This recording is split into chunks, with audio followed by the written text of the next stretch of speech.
all, I see that there's a little tiny introduction here. So this isn't part of the poem that will not end. This is introducing the poem, and it says, after most poems in the selection, you'll see a label that identifies the poem's form. You'll learn more about these in this guide at the end of our selection. Then I started seeing it going. It started with a rhythm and a rhyme. It wouldn't let me stop. It ate up all my time. I'm hearing some rhyming and some rhythm right there. I even heard some of you guys banging on your desk while we were doing that. Then it jumps in and starts talking about rhythm. So I'm trying to think, are these two separate poems? Or is this one poem that leads into the next poem? One poem that leads into the It kind of seems like a poem that leads into next, because it talks about rhythm, and then the next poem is called what? Rhythm. And then it goes through and talks about rhythm and rhyme, so it's building on what was above. So I'm wondering, if I go back to my question, is it possible that the title of the text is a poem that will not end because it's super long? I almost am wondering if it's a poem that leads into a poem that keeps leading into a, that leads to a, so the author's taking all these poems and putting them all together. But they're not together. But they're not, but do they kind of match each other? Do they flow? Do we see rhythm and then rhythm? Yeah. Okay, so let's see over here if there's something that continues on with what we were just learning about. So, we're talking about a rhythmical beat, tapping and clapping. And here we go, let's keep reading over here. I tried to eat my breakfast, but didn't hesitate to scribble on the napkins and doodle across my plate. Hesitate. If you hesitate, you wait to speak or act because you're not sure what to say or do. Going bananas. Baby brother loves to smear banana every place. Then squeeze it through his fingers and wipe it on his face. He blows banana bubbles and makes banana goo. Oh yuck, ugh, ooh, what a mess. I'd like to do that too. What? All right. Oh, your baby brother is kind of weird. So, okay, so, oh, I'm sorry. Let's go back to my question. Is it because this poem is super long? So were we talking about maybe it's because all the poems kind of go together? Did the Going Bananas really match this poem next to it? No. Did it sound like two separate? Okay, so that was my first idea. And I said, oh, that was my idea, but I don't know if the evidence points to it. So let's go back. Is it because this is super long? Well, so far, do we have like a whole bunch of poems already?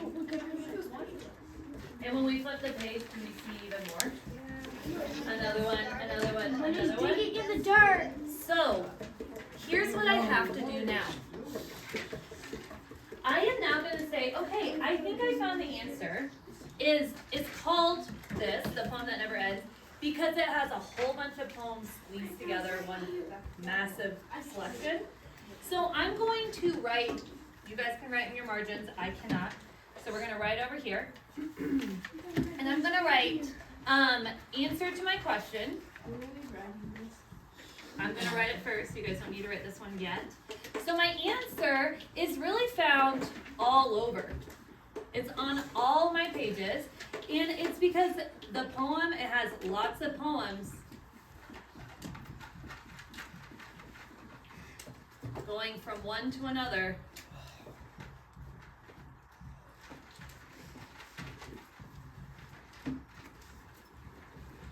Over, it's like 15 pages or something. Does somebody want to count up how many pages it's on? Nick, count up how many pages it's on. Okay. I know the story ends very far. Give me a second. Over, I'll just put blank pages right now. Sorry, change it because orange is easy. So I now take that sticky note and I'm gonna stick it where I found my answer. In this case, I can kind of stick it on any page to find my answer. Okay? All right. Okay, last page. Wait, that was last page. How many? 19.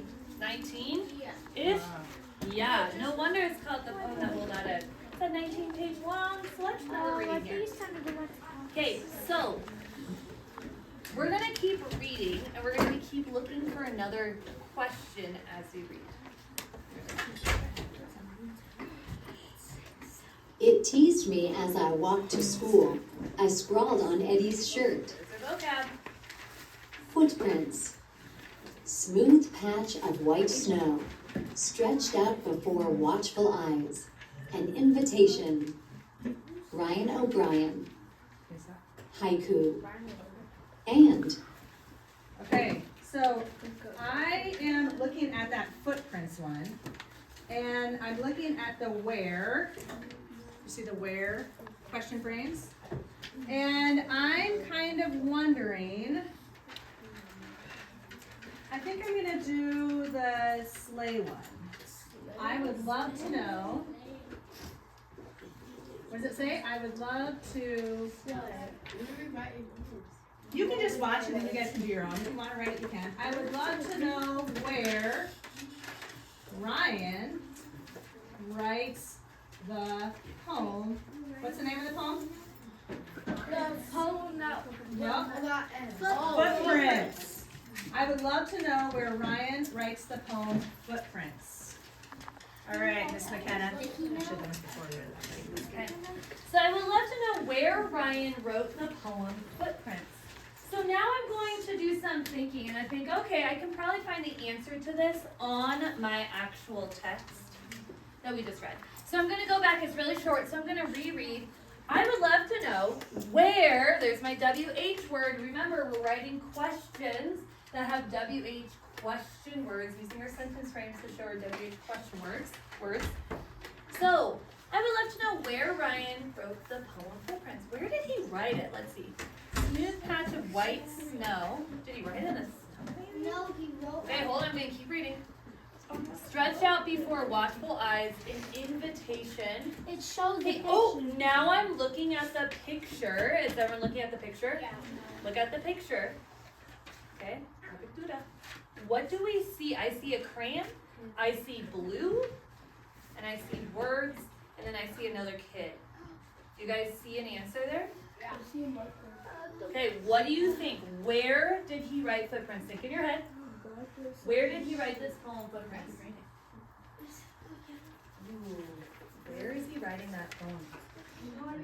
Okay, turn and tell your neighbors if you guys come up with an answer. Where did he write the poem, Footprints? Where did he write the poem? Is he writing that paper? Is that paper? Where? Is he writing it? Do you want me to write it on your shirt? Should I write a poem on the back of your shirt? Write it. Is this his shirt or is he writing his shirt? On his kids. You guys say it's written right on his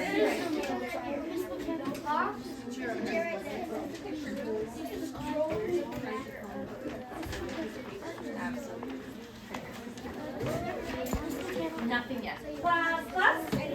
Yes. Okay, give me 10. All students, give me 10. Ready, go. Camera waiting for you. All right, all hands on here. Where did you write Footprint? Where do you write the poem Footprint? Everyone tell me on the count of 1, 2, 3. Good. I heard on the back of the shirt. So I'm going to take my sticky note and I'm going to put it where I found my evidence. So I'm literally going to put it where I found evidence right here.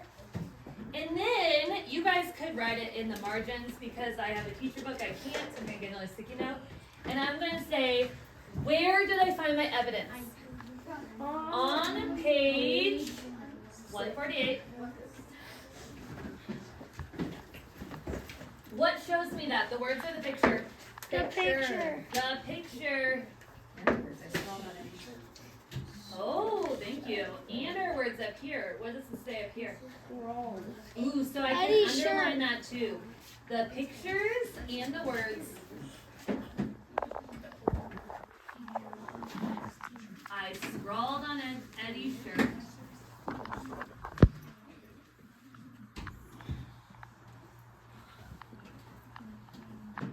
Show me it's written where?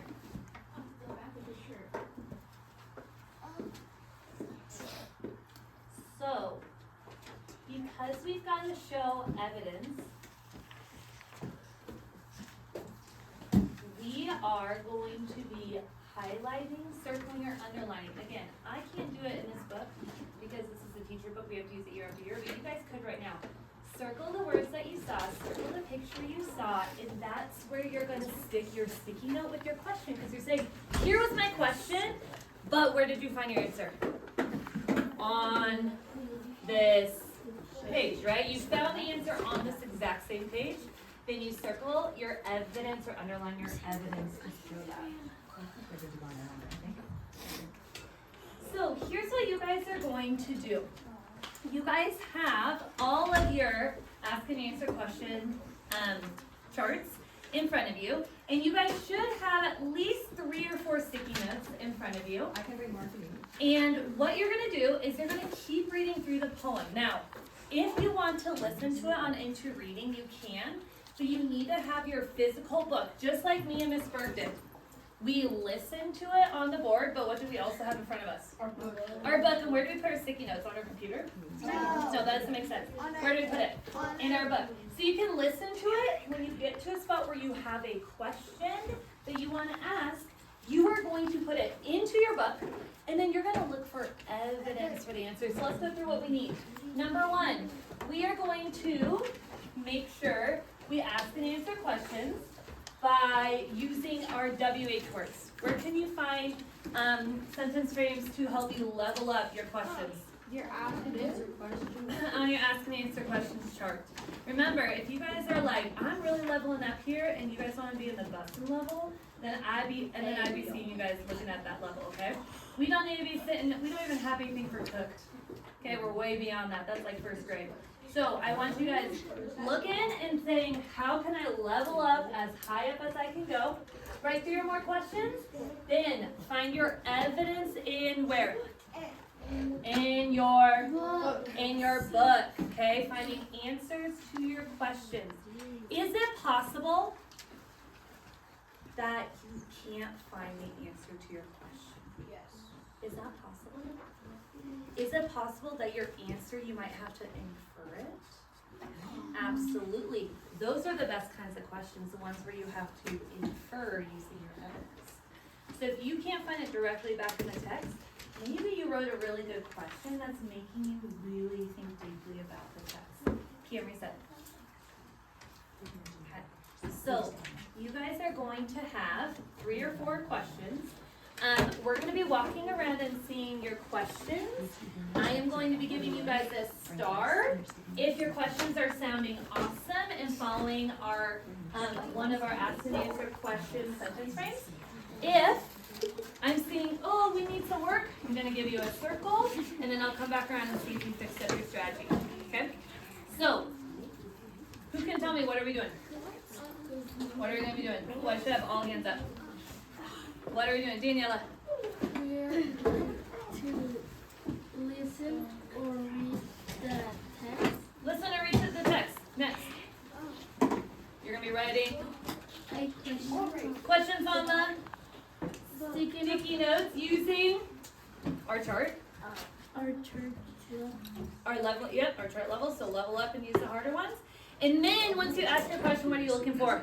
The evidence and to match our answer. Capiche? All right, nice job. And then I'm coming around. If you get a star, what does that mean?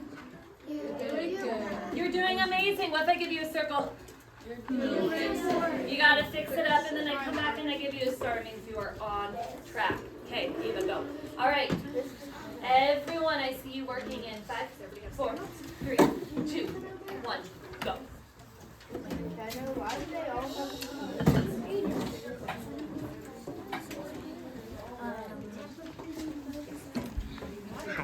You go ahead. Thank you.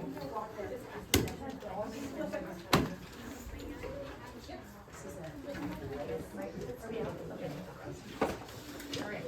You're gonna have to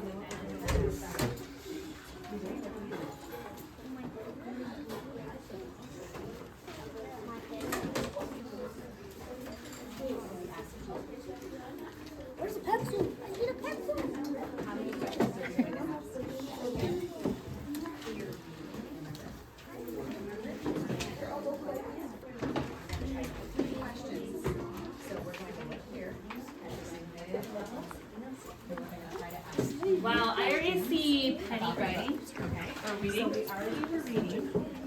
This is where we are right now.